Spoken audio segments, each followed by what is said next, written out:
Ok, bah merci d'être là. Alors, on va parler principalement aujourd'hui de l'OpenBeam. Euh, Rapidement, hein, je vais faire un petit tour de la société Trimble, peut-être pour ceux qui ne connaissent pas, il y a plein de choses rapidement. Un petit reminder de ce que c'est l'OpenBeam, parce qu'il y a plein de gens qui on est en plein dans le beam, etc. Et il y a plein de choses qui ne sont pas toujours dites correctement ou faites. Vous verrez donc, c'est un petit reminder. Un workflow proposé avec les produits Trimble, que ce soit dans un suivi de construction chantier général, avec une petite conclusion. Donc voilà.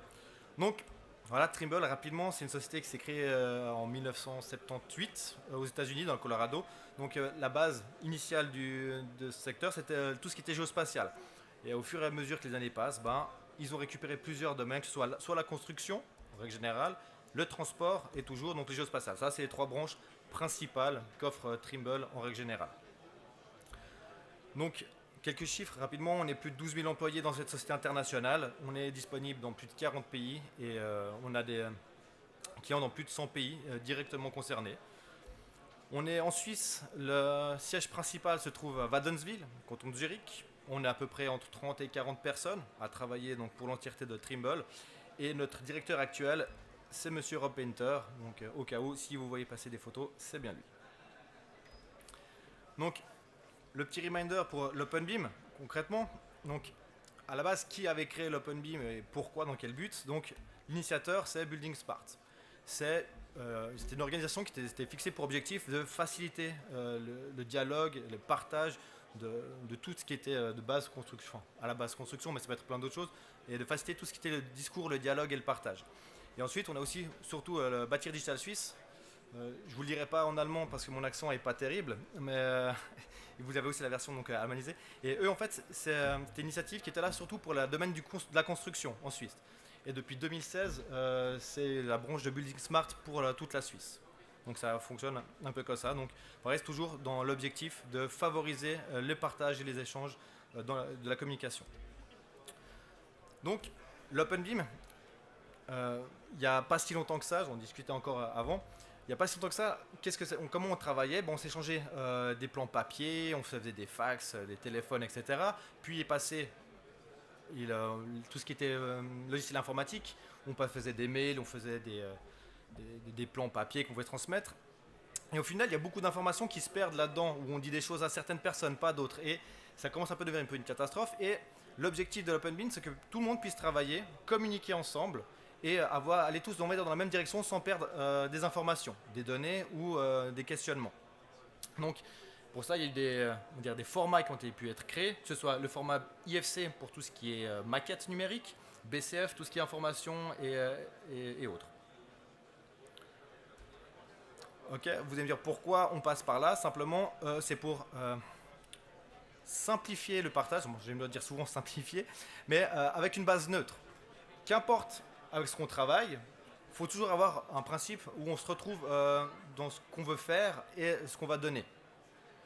Pas que ce soit forcé ou qu'on tombe dans on va dire dans une manière où on soit une manière forcée de travailler, donc qui ne convienne pas forcément. Et l'avantage surtout, c'est que ça peut durer longtemps, ça peut pérenniser un projet de vie. Enfin, la projet de vie la vie d'un projet. Donc, c'est ça. Donc, on va surtout chercher la convivialité pour chacun des utilisateurs du projet. Quand je parlais de la pérennité, simplement, qu'importe le logiciel qu'on utilise, le format neutre va nous permettre d'avoir un projet sur la durée. Qu'importe le logiciel, comme c'est un format libre, neutre, tout le monde peut s'y retrouver. Donc voilà, et on va pouvoir utiliser donc tous les avantages qu'on peut retirer donc de l'OpenBeam. Que ce soit aussi bien l'interopérabilité, tout le monde peut y travailler avec tant que les logiciels font de l'IFC, BCF, etc. Des normes ouvertes, donc c'est une normalisation des fichiers ou de communication pour pouvoir trouver ça et avoir une fiabilité sur l'ensemble des partages. La transparence de qui fait quoi à quel moment, donc il n'y a pas d'éléments cachés, de dire lui il a dit ça mais j'étais pas au courant, etc. Donc ça c'est vraiment une fiabilité sur l'ensemble d'un projet.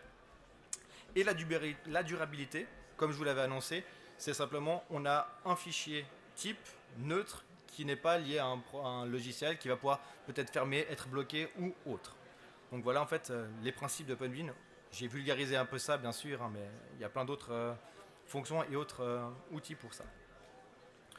Donc comme je vous disais, donc, Trimble a énormément de logiciels, que ce soit pour, comme je disais, construction ou autre, agriculture, on pourrait retrouver. Et bien sûr, avec le choix d'avoir donc autant de logiciels et pas de se recouper dans un seul, c'est que de permettre aux gens de pouvoir travailler avec ce qui leur font plaisir. Donc avec surtout des outils qui soient efficaces dans chacun de leurs domaines. Ça veut dire que là, si je prends un projet OpenBeam, toujours dans la partie construction, on va pouvoir partir avec SketchUp, si l'architecte veut travailler avec SketchUp. Si on veut faire de la structure, que ce soit métallique, béton, on peut travailler avec le logiciel Tekla, donc toujours un produit Trimble. Pour tout ce qui est MEP, CVS, on va pouvoir travailler avec le logiciel Trimble Nova. Pour tout ce qui est gestion, on propose Trimble Connect, Trimble Viewpoint. Et après, vous avez la solution pour passer du bureau sur le chantier avec des logiciels comme Trimble Filming ou Trimble Realworks.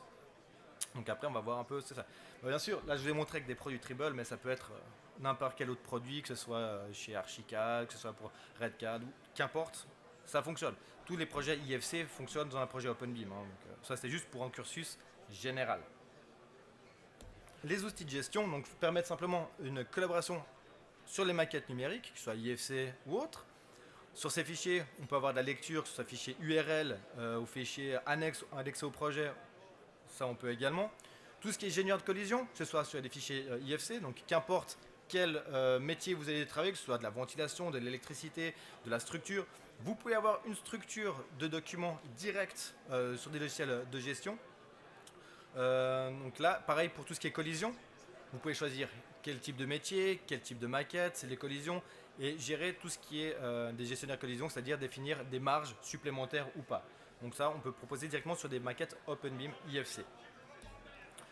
Tout ce qui est outils de communication, pareil, vous avez des outils qui vous permettent de faire de la gestion de collaborateurs, c'est-à-dire inviter des personnes sur un projet, définir des regroupements, faire de l'attribution de tâches pour ces différents groupes, les vues d'activité, qui fait quoi, qui a supprimé quoi, qui discute avec qui, une validation de dossier, c'est-à-dire que vous pouvez prendre une maquette, la personne, le BIM manager veut récupérer cette maquette pour la voir, dire ok ça c'est bon, ça c'est pas bon, valider ou non le process de maquette, tout ce qui est gestionnaire de tâches, donc que ce soit une discussion avec telle ou telle personne pour un commentaire, une remarque, une demande ou une collision.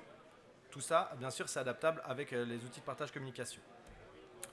Également, on peut faire toute la structure du bureau au chantier et inversement.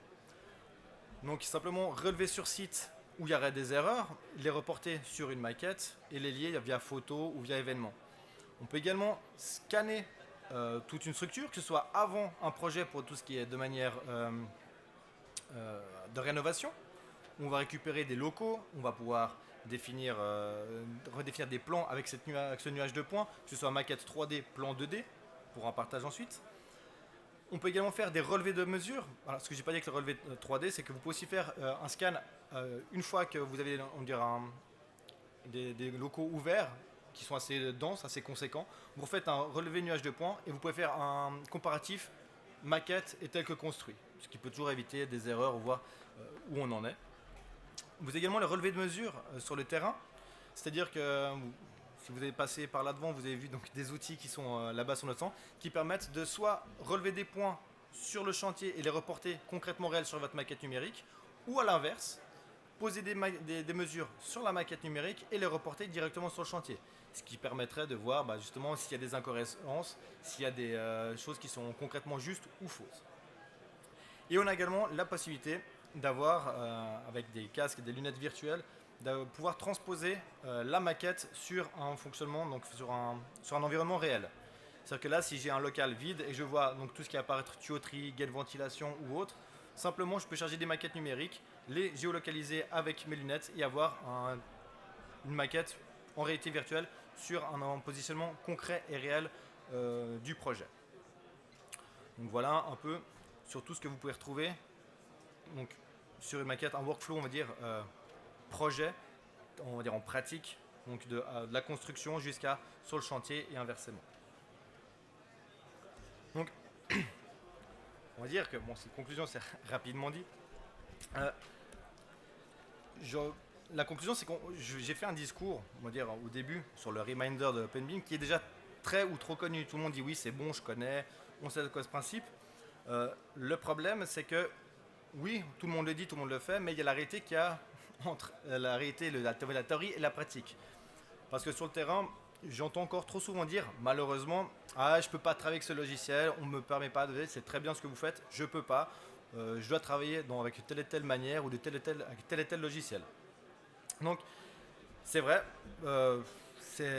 ça se fait beaucoup et c'est dommage parce qu'à l'heure actuellement, on peut se demander la question si est-ce que c'est toujours la théorie, hein, mais est-ce que c'est bien moral de pouvoir forcer quelqu'un à travailler avec telle et telle solution, alors qu'au final, si dans un processus OpenBeam qui peut fonctionner aussi bien en close beam ou en OpenBeam, est-ce que ce serait bien moral d'autoriser, enfin, de forcer quelqu'un de travailler avec un logiciel au lieu d'un autre.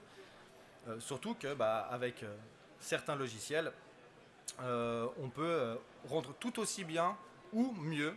Donc pour les logiciels qui sont, on va dire, forts dans leur propre domaine. Donc est-ce que c'est bien de forcer à travailler d'une manière ou d'une autre? Surtout dans un pays comme la Suisse où on prône la neutralité et tout. Donc voilà, c'est juste cet avancement que je trouve qui est un peu dommage de faire un petit peu un pas en arrière. Donc voilà, donc c'est peut-être des fois se poser la bonne question si oui ou non on pourrait se permettre ou pas de travailler de cette manière. Et moi j'ai mis la dernière, c'est simplement se laisser le droit d'avoir le choix, de dire oui, finalement, moi je vais travailler en OpenBeam, qu'importe, je peux faire de l'IFC, les rendus finaux sont normaux, alors autant travailler avec les outils qui nous font plaisir, que ce soit chez Trimble ou ailleurs. Hein. Donc ça, je parle de règle générale.